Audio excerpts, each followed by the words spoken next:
안녕하세요. 국문학개론의 오선희입니다. 만나서 반갑습니다. 오늘은요, 첫 번째 1강이에요. 여러분과 함께 국문학개론의 내용을 잘 차근차근 정리해 볼게요. 우선 제가 어떤 식으로 강의를 구성했고 어떤 방향으로 학습을 진행해 나갈지에 대해서 OT를 찍어 놓았습니다. 여러분 시간 있으시면, 아니에요, 시간 없으셔도 바쁜 시간을 쪼개시더라도 한번 보셨으면 좋겠어요. 어떤 방향으로 가야 할지 잘 말해 놓았거든요. 그 OT에서도 말씀드렸던 것처럼 저는 교재의 내용은 충실히 다룰 겁니다. 하지만 교재는 미리 읽어 오셔야 돼요. 그래야 저와 함께 중요한 내용을 잘 찾아서 가성비 있게 아주 효율적으로 공부를 잘 해 나갈 수가 있거든요. 자, 저는요, 국문학을 굉장히 좋아합니다. 갑자기 뜬금 저의 고백을 먼저 말씀드리면서 시작하는데요. 국문학을 좋아하는 사람과 함께 공부한다는 건 지치지 않을 수 있다는 걸 말씀드리고 싶어서예요. 제가 신이 나니까 막 신나서 이것저것을 말씀드릴 거고 재미있게 전달해 드리려고 노력하겠죠. 그러니 여러분도 끝까지 안 지치셨으면 좋겠어요. 지치지 마시고 끝까지 저와 함께 하셨으면 좋겠다는 말씀을 드리고 싶어요. 국문학을 공부할 때에는 이게 뭔가 주관적인 영역이라고 생각할 때가 많아요. 어떤 시어를 보고 난 그렇게 생각 안 하는데? 근데 우리가 그동안 공부했던 방식은 어땠어요? 중학교, 고등학교 때는 다 어떻게 공부했냐면, 자, 이 시어는 슬픔, 적어. 이 시어의 의미는 기쁨, 적으세요. 이게 의미입니다. 이렇게 좀 틀에 박힌 식으로 공부하는 경우들이 많았잖아요. 그러다 보니까 이 국문학을 접하는 마음가짐에 있어서 되게 지루해, 재미없어 이렇게 생각이 들 것 같아요. 근데 우리는 이 공부, 지금 우리가 함께하는 공부 안에서는 좀 더 마음을 이렇게 넓히고 생각을 넓히고 이것저것 다 생각을 해봤으면 좋겠어요. 근데 그러다 보면 문제를 풀긴 좀 어려울 겁니다. 왜냐하면 문제에서는 결국 사지선다형 중에 하나를 골라야 하니까요. 그래서 약간 생각은 넓게 펼쳐놓되 문제에서 나올 만한 부분들은 제가 표시할 테니까 그것만큼은 좀 암기하자. 제가 원래 국문학 할 때 암기란 용어를 잘 안 쓰는데요. 어쩔 수 없어요. 암기하자. 이렇게 생각하시면 될 것 같아요. 아셨죠? 자, 우리는 기본 이론을 하고 있고요. 첫 번째로 할 내용은 국문학의 개념과 특징입니다. 첫 번째예요. 그러니까 국문학이라는 것이 전체적으로 무엇인지를 알아야 그 후에 나오게 되는 여러 가지 국문학의 장르상의 특징들을 이해하실 수가 있겠죠. 그래서 우리 1장에서는 국문학의 개념과 범주에 대해서 말씀드리고자 합니다. 자, 우리 교재는 3쪽에 나와 있고요. 자, 국문학은 언어예술이에요. 자, 제목에 보시면 언어예술이라고 나와 있을 거예요. 다른 예술과는 다른 점이 있습니다. 다른 예술과 다른 점은 뭐냐면 여기 그러나 다음 부분에 있는데요. 언어를 재료로 삼아 만들어지는 것이다 라고 말합니다. 여기에 밑줄 쳐주세요. 언어를 재료로 만들어지기 때문에 우리는 그 언어를 해독해야 합니다. 그래서 밑에 보시면 해독 과정을 거쳐야만 한다라는 이야기가 나와 있어요. 다른 미술이나 음악 같은 건 듣고 보면 끝나지만 언어를 기반으로 만들어진 문학 같은 경우에는 이건 다른 나라 언어로 쓰이게 될 경우 그 언어에 대한 이해가 밑바탕이 되어 있지 않으면 이해할 수 없거든요. 반드시 해독이 필요하다라고 말을 할 수가 있습니다. 자, 이것을 해독 과정이 필요한 것을 국문학이 갖는 한계라고 본다라고 되어 있어요. 자, 국문학 이것의 한계 뭡니까? 이렇게 질문할 수 있어요. 해독의 과정이 필요하다. 예상 문제였어요. 아셨죠? 기억해 두세요. 자, 그러나 문학은 다른 예술과는 달리 그 안에 사상과 관념, 정서 같은 것들을 형상화할 수 있게 돼요. 그래서 여기 밑에 국문학이라고 하는 것은 밑줄 쳐보겠습니다. 한국인의 사상과 정서를 담아내는 언어예술의 한 형태다 이렇게 말을 할 수가 있어요. 여러분은 국문학, 그러니까 한국문학이 뭐라고 생각하시나요? 한국문학은 여러 학자들이 연구한 결과 한국인 작가가, 자, 한국인이 써야 되는 거예요. 한국인 작가가 쓰는데 뭐로 쓰냐면 한국어로 창작하는 거예요. 한국어로 창작을 하고 이 국문학을 누구를 대상으로 하냐면 한국인을 대상으로 하는 거예요. 요 3단계가 착착착 맞아 떨어져야 우리는 국문학이라고 말을 할 수가 있는 거죠. 근데 그렇게 되면 어떤 문제가 생기냐면요. 우리의 역사 안에서 글자가 생겨난 그 시기, 전을 우리는 다 버리게 되는 거예요. 그렇겠죠. 왜냐하면 한국어로 창작을 한다고 했으니 그러면 우리의 글자가 없었던 예전 시대에 있었던 엄청 주옥 같은 우리의 문학 장르들은 다 사라지는 건가? 국문학 속에 포함이 안 되는 건가? 이런 생각이 들 수밖에 없겠죠. 그래서 정의는 이렇게 내려놓되 여기 안에다가 어떤 걸 넣게 되냐면 구비문학. 구비문학은 입에서 입으로 구비 전승된 걸 말하는 거죠. 구비문학도 포함을 시키고 한국인 작가가 우리 글자가 없었을 때는 무슨 글자로 썼어요? 한자로 썼죠. 그래서 한자로 쓴 한문 문학까지도 우리의 국문학에 포함시켜야겠다. 이렇게 얘기가 된 거죠. 아, 그러면 너무 범위가 넓어지는데요. 국문학을 어디까지 봐야 됩니까? 여기서 주목해야 될 건 바로 앞서 밑줄 쳤죠. 한국인의 사상과 정서가 들어있어야 한다는 거예요. 만약에 뭐 한문 문학으로 적혔어요. 근데 그 한문 문학으로 적힌 그 문학 안에 우리가 충분히 공감할 수 있는 우리의 정서가 들어있다면 그렇다면 그건 정말 의심할 여지 없이 바로 국문학에 포함시킬 수 있게 된다는 거죠. 그렇게 국문학은 무엇이다 라고 말하는 걸 기억해 주시면 됩니다. 그럼 여기에 나와 있는 한문 문학, 한문, 이 한자로 기록되어 있는 거죠. 그리고 당연히 이걸 포함시켰다라고 썼으니까 당연히 우리가 한국어로 창작된 것도 국문학이라는 건 그 사실은 변함이 없어요. 그러면 한문 문학과 우리의 글자로 쓰여진 것들 모두 기록문학이라고 할 수 있죠. 자연스럽게 우리는 구비문학과 기록문학으로 넘어가는 거예요. 구비문학은 입에서 입으로 전승되어 오는 것을 말한다라고 맨 첫 번째 줄에 구비문학의 그 개념을 정리해 놓고 있습니다. 구비문학은 기록문학보다도 먼저 있었어요. 그렇죠? 그래서 엄청난 그 역사가 있다라고 말을 할 수가 있어요. 그래서 방금 앞에서 말씀드렸던 것처럼 국문학의 연구 범주가 기록문학에만 있는 것이 아니라 기록된 것뿐만이 아니라 구비문학까지도 모두 포함하는 것이다 라고 이야기를 하고 있는 거예요. 구비문학도 우리의 국문학 속에 포함이 되어 있다 이렇게 보는 거죠. 그런 다음 이 밑에 보면 구비문학이 주로 민중들이 향유되었다, 민중에 의해 향유되었다 이런 말이 나오거든요. 그리고 밑에 보세요. 하층 민중의 의식을 알 수 있대요. 아, 구비문학이 우리의 국문학 속에 포함될 수 있었던 이유가 바로 나오네요. 우리의 정서, 우리의 의식 이런 게 포함이 되어 있기 때문에 우리 문학이구나 이렇게 말을 할 수가 있는 거죠. 자, 그럼 지금 구비문학에 대한 말씀을 드렸는데요. 이런 문제가 많이 나와요. 구비문학의 예를 한번 찾아보세요. 이런 식으로 말이죠. 여기 화면에 보시면 제일 첫 번째 줄에 구비문학에 해당하는 것은 밑줄 쳐놔야죠. 설화, 민요, 무가, 판소리, 그리고 민속극, 속담, 수수께끼 같이 이런 모든 것들이 구비문학에 해당하는 것입니다. 그러니까 이거를 분류하는 문제가 많이 나와요. 그러니까 이거 지금 다음 중 구비문학에 해당하지 않는 것은 뭐 이런 식으로 나올 수 있으니까 여기는 암기 포인트. 여기는 꼭 암기를 해두셔야 하는 부분인 거죠. 또 구비문학이 보여주는 특징이 어떤 게 있느냐 하면요.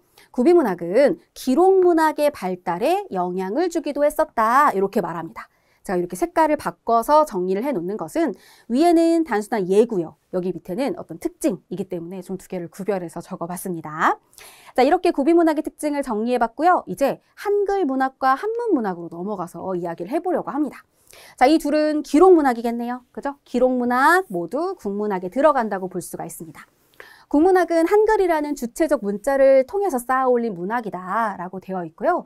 우리가 한글이 없었을 때에는 어떻게 기록을 했었는지가 여기 나와 있어요. 바로 이두나 향찰이라고 되어 있습니다. 우리 글자가 없기 때문에 한자를 빌려서 쓰게 되었던 거죠. 그래서 빌릴 차를 써서 차자표기라고 이야기하고 있습니다.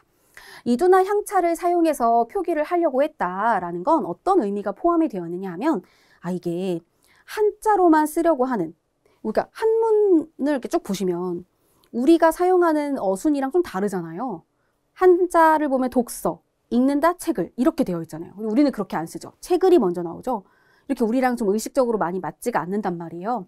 그러니까 우리말을 잘 담아내기 위한 노력으로 이두나 향찰 같은 차자표기를 썼다는 것을 말할 수가 있습니다.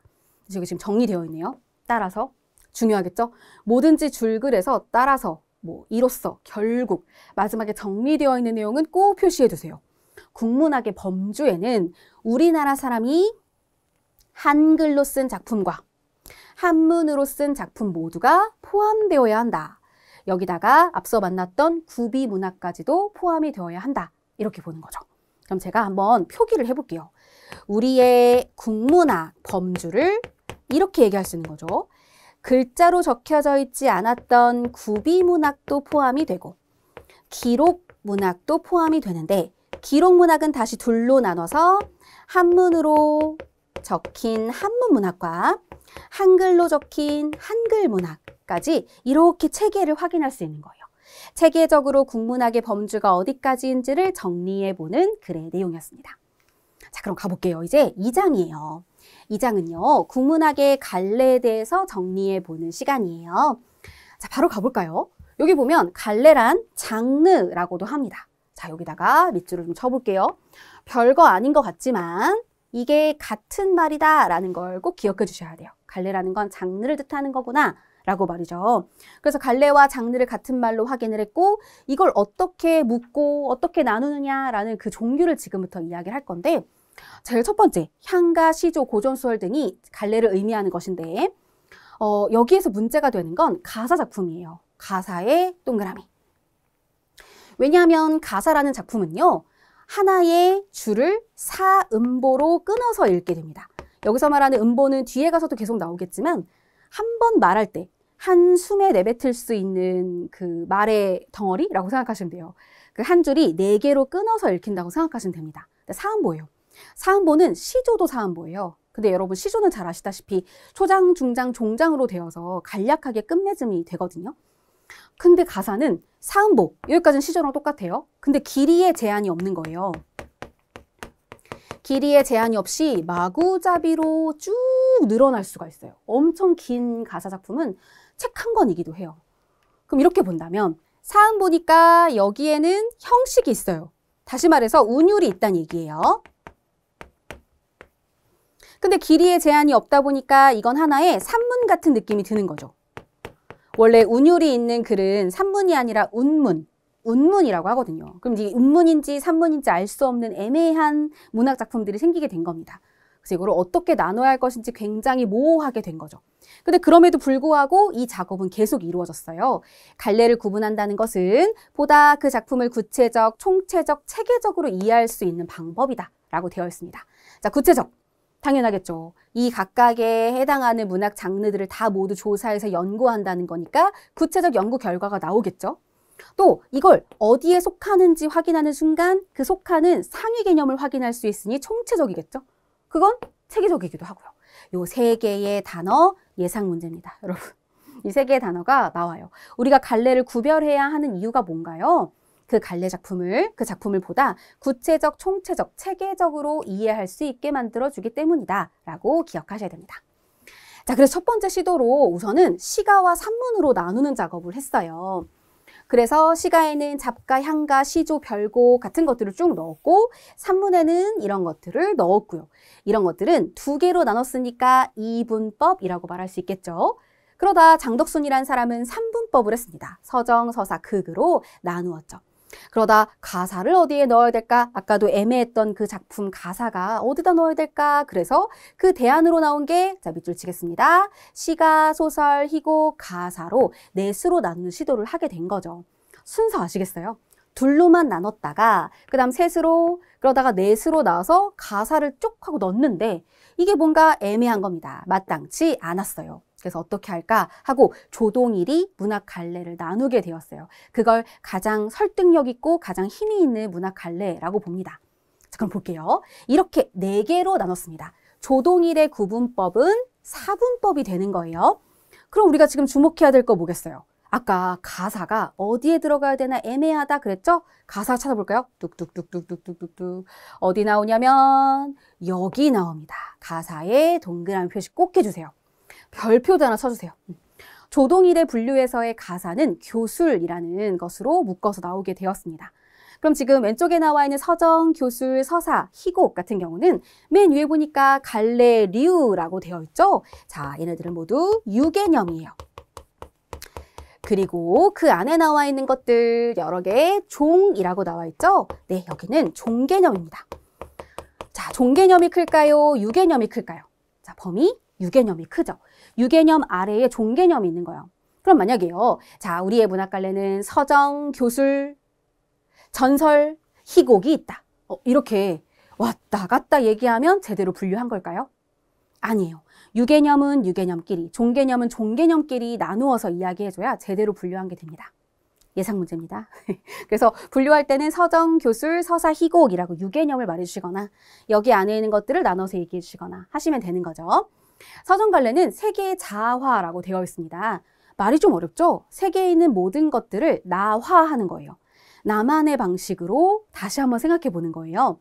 그래서 가끔 서정의 가장 큰 대표적인 갈래라고 할 수 있는 현대시가 이해하기 어려운 경우가 되게 많죠. 현대시를 읽었는데 이게 무슨 내용이야? 무슨 말을 하고 싶은 거야? 막 이런 느낌 들 때 있잖아요. 막 고도의 상징과 고도의 비유가 막 들어있어요. 그게 다 무슨 작업이냐? 세계를 나로 끌어들이는 거죠. 세계의 자아화라고 말할 수가 있습니다. 근데 반대로 교술은요, 자아의 세계화예요. 반대죠. 나를 세계 속에 내어놓는 겁니다. 그러다 보니 교술 장르의 대표적인 수필 같은 경우는 글 속에 있는 나가 글쓴이 자신이죠. 자기 이야기를 하는 거예요. 자기의 이야기를 세상 속에서 쭉 하고 펼쳐내는 겁니다. 많은 사람들의 공감을 이끌어낼 수 있죠. 자, 그리고 서사 같은 경우는 자아와 세계의 대결이라고 되어 있어요. 자, 이거를 조금 더 풀어 설명하면 작품 외적 자아의 개입이 있습니다. 다시 말해서 서술자가 있다는 얘기예요. 서술자가 작품 안에 있든 뭐 작품 밖에 있든 누군가가 전달해 주는 것을 독자들이 듣게 된다는 거죠. 그래서 이거를 작품 외적자의 개입이 있음. 다른 문제에서는 작품 외적 세계의 개입이 있음. 이렇게 말하게 돼요. 자아와 세계 같이 생각하시면 되고요. 희곡은 작품 외적자의 개입이 없다고 얘기합니다. 이게 무슨 말이냐면 우리가 희곡 작품을 바탕으로 무대에서 상연되는 걸 한번 본다고 해볼게요. 누가 옆에서 사건을 막 설명해 주나요?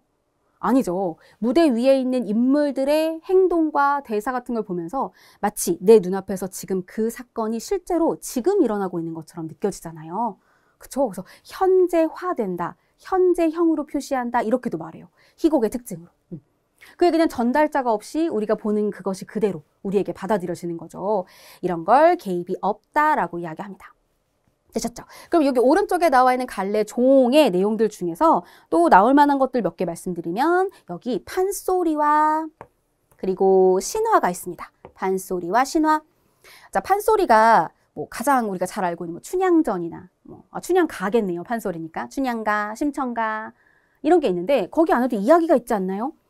그럼 이야기가 있으니까 뭐 서사인 건 알겠어요.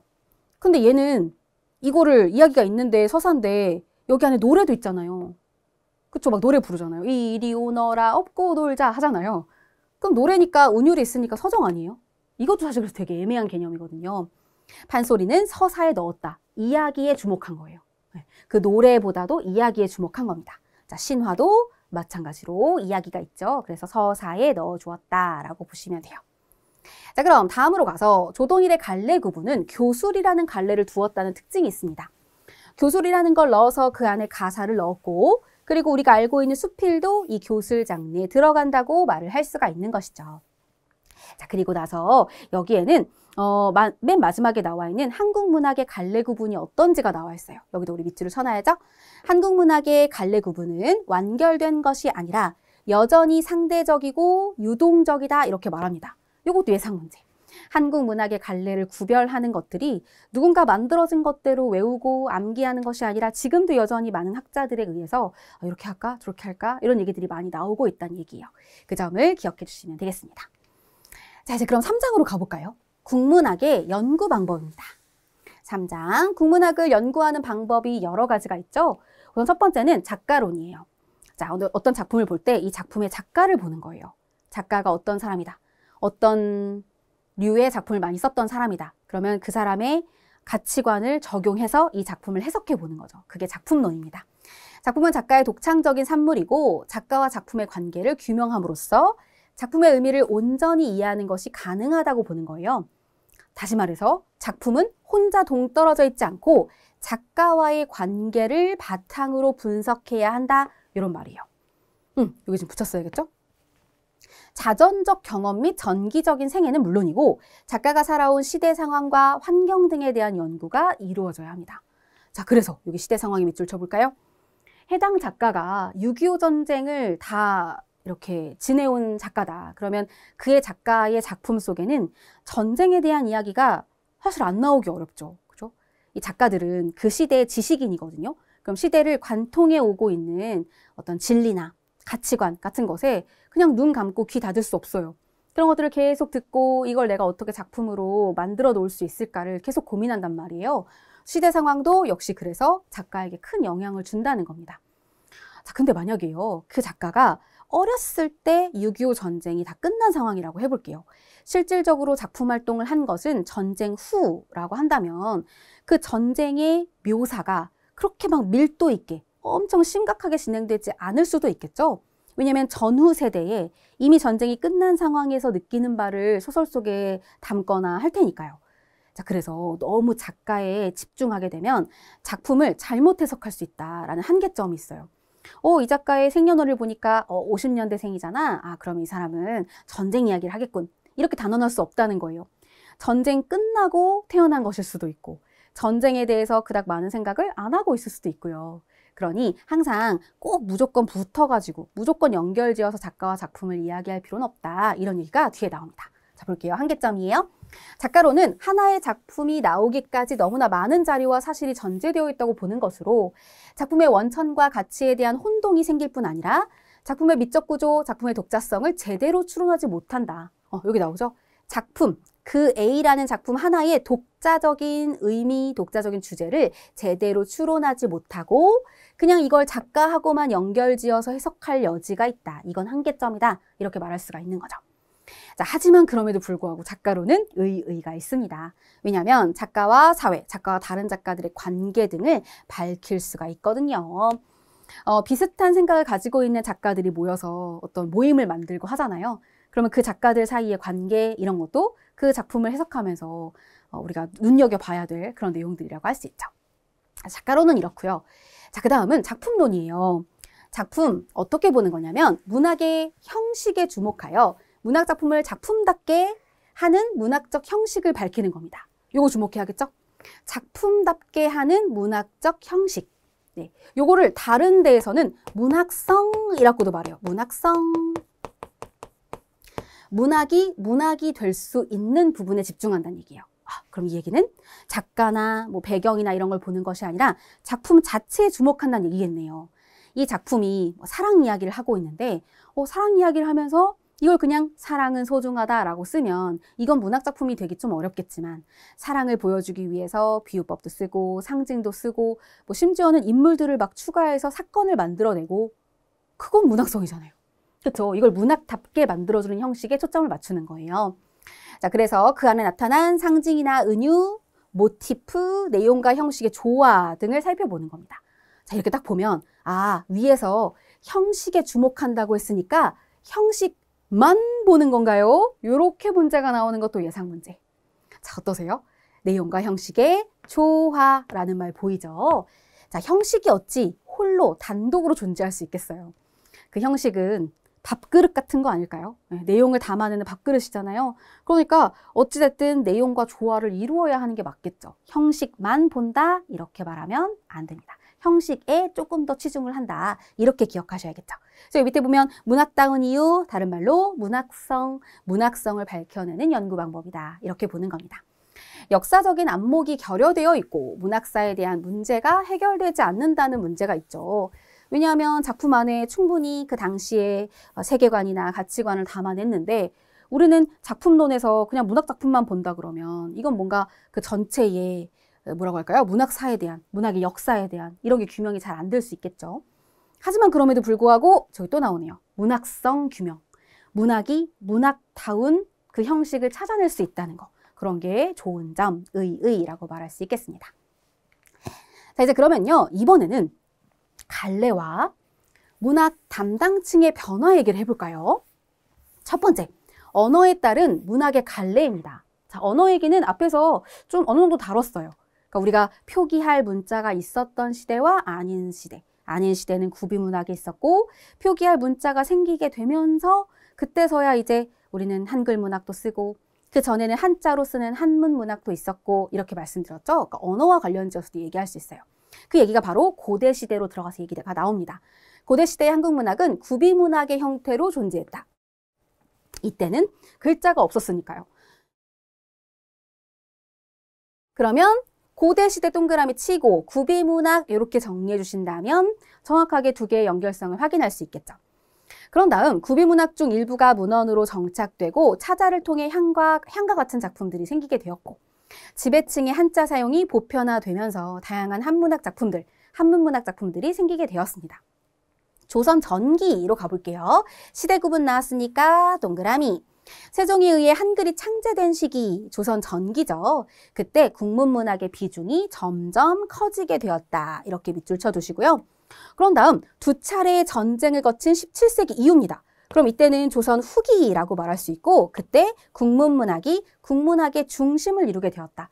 이 전까지만 해도 국문문학의 중심이 한글로 적혀져 있는 그런 문학이 아니었음에도 불구하고 이렇게 조선 후기로 가면서 향유층도 좀 더 다양해지고 국문학의 중심을 이루게 되었다. 한글로 적성이 되어 있는 그 문학이 중심을 이루게 되었다라고 말하는 겁니다.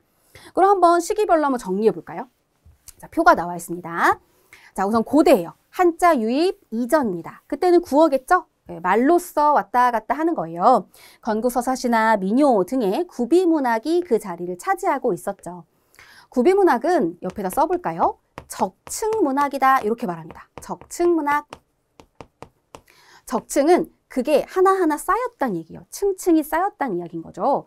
판소리만 봐도 이본이 되게 여러 가지죠. 이본이라는 건 이 동네에서는 뭐 춘향가의 마지막이 이렇게 끝나는데 이 동네에서는 다른 방향으로 끝나고 되게 다양하죠. 그게 모두 구비문학이었기 때문에 가능한 일이에요.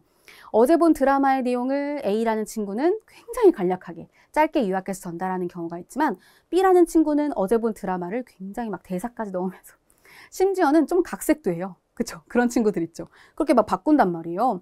그리고 전달할 때 어떤 걸 집어넣는 사람도 있고 똑같이 전달하는 사람도 있고 하다는 거죠. 그런 게 바로 적층입니다. 적층이 가능한 문학, 구비문학이 되는 거죠. 한자 유입이 되면서 조선 전기, 중세 전기죠. 이거 잘 봐야 돼요. 조선 아니고 중세입니다. 중세 전기 고려 말까지를 이야기해 볼 건데요. 이때 한자가 유입됩니다.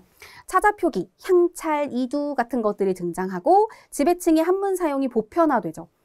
일반 백성들은 한자를 잘 모르는데 지배층들은 한자를 많이 쓰니까 그들이 한자를 쓰는 건 뭐 어렵지 않았다. 이렇게 볼 수 있어요. 자, 그때 향가. 자, 향가 별표 하나 쳐두도록 하겠습니다. 우리가 배워야 하는 3편의 향가가 나오거든요. 향가가 바로 요 시기, 중세 전기까지의 시기에서 우리가 많이 주된 문학갈래로 살펴봐야 하는 내용이다라고 볼 수 있죠. 자, 한시도 나오고요. 자, 여기에 다시 또 시조, 가사도 별표를 하나씩 쳐둘까요? 이것도 우리가 주목해서 다뤄야 하는 내용들이거든요. 시조, 가사가 고려 말까지 우리가 주목해봐야 하는 문학 갈래입니다. 중세 후기로 가보죠. 조선 건국에서 임진왜란 이전까지예요. 우리가 잘못 착각하는 것 중에 중세니까 조선 이렇게 생각하는데요. 중세 후기부터가 조선이에요. 네. 중세는 고려가 포함이 되어 있습니다. 삼국시대, 그 다음에 고려 이런 게 다 중세에 포함이 되어 있고요. 중세 후기라고 해야 조선 건국부터 임진왜란 전까지입니다. 임진왜란, 병자호란 이런 두 차례의 아주 큰 전쟁이 있었죠. 그 전쟁 뒤가 후기예요. 근대예요, 근대. 그러니까 조선 후기죠. 그러니까 조선 후기가 근대고 조선 전기는 중세 후기입니다. 그죠? 다르죠? 중세 후기로 가볼게요. 지배층의 한문 사용은 계속되고 있었고요. 일부 계층이 한글을 사용하게 되죠. 조선이 건국되면서 세종대왕이 한글을 만들었기 때문입니다. 그때 시조 그리고 가사가 발달했습니다. 시작점을 알아두는 게 중요하니까요. 여기는 동그라미만 쳐둘게요. 근대 가보면 지배층의 한문 사용은 계속 이어지고 있어요. 끝까지 한문을 내가 써야 된다라는 그 의지는 버리지 않았나 봐요. 계속 가지고 갑니다. 자, 그리고 나서 한글 사용이 좀 더 보편화된 것이 근대, 바로 양난, 임진왜란, 병자호란 후가 되는 거죠. 가사의 장형화, 길어졌다는 뜻이고요. 사설시조가 등장하게 된다, 별표. 네, 사설시조. 일반 평시조는 세 줄 안에 내가 말하고 싶은 걸 다 담아야 돼요. 근데 일반 평민들, 한글 사용이 보편화된 일반 평민들이 생각하기에 내가 하고 싶은 말을 세 줄에 담기는 너무 좀 힘들어. 그래서 중장이든 종장이든 더 길게 쓰고 싶어? 그게 사설시조잖아요. 이렇게 등장했고요. 당연히 국문소설이 발달할 수밖에 없을 거고요. 판소리, 민속극도 발달하게 되었다. 이렇게 시기별로 나눠서 생각하시면 됩니다. 그럼 한 번 더 문학 담당층의 변화만 다시 추려서 한번 얘기해 볼게요. 자, 고대 한자 유입 이전에 구비문학이 있었던 시기입니다. 전쟁의 주역인 귀족이 창작하고 전승했었죠. 그리고 중세 전기 한자가 유입되면서 고려 말기까지는 신라의 육두품들이 담당했습니다. 문벌 귀족 및 신진 사대부들이 문학 담당층이 되었어요. 저는 이렇게 생각해요. 이들이 할 말이 되게 많았겠죠. 뭔가 내가 득세하여서 나의 세력을 막 떨치고 싶고 이걸 막 만천하에 알리고 싶고 얼마나 하고 싶은 말이 많았겠어요. 그 하고 싶은 말들을 문학작품에 담았다 이렇게 볼 수 있고요. 중세 후기는 사대부들이 문학 담당층이 되어서 이들이 평시조 같은 것들을 많이 썼죠. 한글을 익힌 일부 여성들은 사대부가의 여성들 혹은 기생이었는데요. 이들은 시조를 짓거나 혹은 수필 같은 고전 수필 같은 것들을 지어가면서 자기의 정서들을 잘 내포한 글들을 썼다고 합니다. 근데 양난 이유죠. 양반 및 상민 전 계층의 남녀가 문학작품을 향유하게 되었어요. 조선이 건국되고 나서 임진왜란 전까지만 해도 양반들만, 여유 있는 양반들만 문학작품을 향유했었다면 전쟁 이후에는 일반 평민들의 생각들이 많이 달라지게 됩니다. 그것도 왜 그러냐 하면 전쟁을 겪으면서 생각이 달라진 거예요. 전쟁에 나가서 엄청 목숨을 바쳐가며 싸웠던 사람 중에 양반은 없었거든요. 양반은 전쟁에 나가는 그 의무가 없었잖아요. 그러면 그렇게 열심히 우리가 양반들한테 이렇게 고개 숙이고 했지만 그들은 전쟁 중에 한 일이 없구나. 그러면서 신분제도가 막 흔들리게 되는 거죠. 특히나 전쟁 중에 상인 계층 같은 사람들이 막 힘을 얻고 돈을 막 벌게 되거든요. 그들이 어떻게 하면 나도 한번 높은 자리에 올라가 볼까, 높은 양반이 되어볼까 이런 생각들을 하는 이런 신분제가 막 왔다 갔다 하는 시대에서 당연히 그러면 목소리를 낼 수 있는 양반뿐이 아닌 상민 전 계층에서도 그것도 남녀 가리지 않고 그들이 모두 문학작품의 향유층이 될 수 있었던 거예요. 자, 우리가 지금 역사 시간은 아니지만 역사를 기반으로 하여서 여러 가지들을 막 설명하는 거 지금 확인해 보셨죠? 그러니까 지금 우리는 국문학을 공부하고 있지만 국문학의 인과성을 띠고 있는 역사적 배경을 확인하면서 가야 합니다. 제가 OT에서도 말씀드렸던 것처럼 우리는 어디까지 이걸 볼 거냐면 내가 궁금한 점을 하나씩 더해가면서 볼 거예요. 자, 여기까지 보셨어요. 그러면 내가 궁금한 점, 예를 들어서 신라 육두품? 그러면 신라 시대에 있었던 향가를 이 육두품들이 썼나? 이런 거 궁금할 수 있잖아요. 그럼 이런 것들을 논문을 찾아보시든지 아니면 인터넷 검색을 해보시든지 이렇게 하나하나씩 궁금한 점들에 대한 답을 찾아 나가시면서 조금 더 우리가 아는 것들을 많이 쌓아 나가셨으면 좋겠다 이런 말씀을 드리고 싶어요. 자, 오늘 이렇게 해서 첫 번째 내용을 잘 마무리를 해봤습니다. 우리가 첫 번째로 확인해 본 내용은 지금 국문학에 대한 기본적인 이해예요. 국문학의 개념과 범주, 어디까지를 국문학이라고 볼 수 있는지를 확인하셔야겠고요. 그리고 조동일의 갈래, 서정, 서사, 교술, 극 이렇게 나눠져 있었죠. 그런 것들을 잘 각각의 종 개념으로 얘기할 수 있어야 됩니다. 예를 들어서 판소리, 어디죠? 그러면 서사 이렇게 말할 수 있어야 돼요. 서정, 교술, 서사, 희곡 이 네 개의 조동일의 갈래에 각각 종 개념들을 외워두셔야 하고요. 방금 마지막에 봤었던 고대, 중세 전기 후기, 근대까지 각각 향유층이 어떠한지 어떤 문학작품들이 나오는지까지도 오늘 복습의 포인트가 될 겁니다. 잘 기억해 주시고 꼼꼼하게 정리해 주세요. 저는 그럼 다음 시간에 더 알찬 내용으로 찾아뵙도록 하겠습니다. 수고 많으셨어요.